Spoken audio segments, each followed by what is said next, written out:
অনেক বকবকারি আমরা করেছি। যারা বকবকারি বেশি ওখানে করছে উপরতলায়, তারাই কিন্তু সৃষ্টি করছে।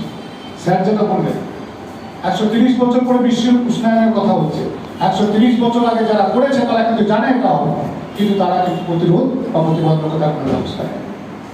আমরা শিক্ষিত মানুষ, সমাজে বাস করি, আমাদেরই কষ্ট, আমাদের এটা। আমরা এরকম মিটিং করবো, এরকম কাজ করবো, এরকম বলবো, মানুষকে বলবো।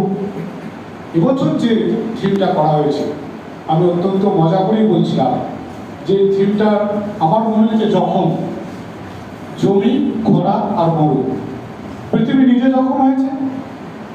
এবার যখন দিয়ে কিন্তু আমাদের কিন্তু এবছরে বিশ্ব পরিবেশ দিবস পালন করতে হবে। কিন্তু অদ্ভুতভাবে বলি আমরা কেউ কিন্তু বলছি না যে যুদ্ধের কথা বলছি না। যখন পৃথিবী জুড়ে একটা যুদ্ধ হচ্ছে, তার যে পরিবেশ দূষণ হচ্ছে তার থেকে ভয়ঙ্কর দূষণ কিন্তু বর্তমানে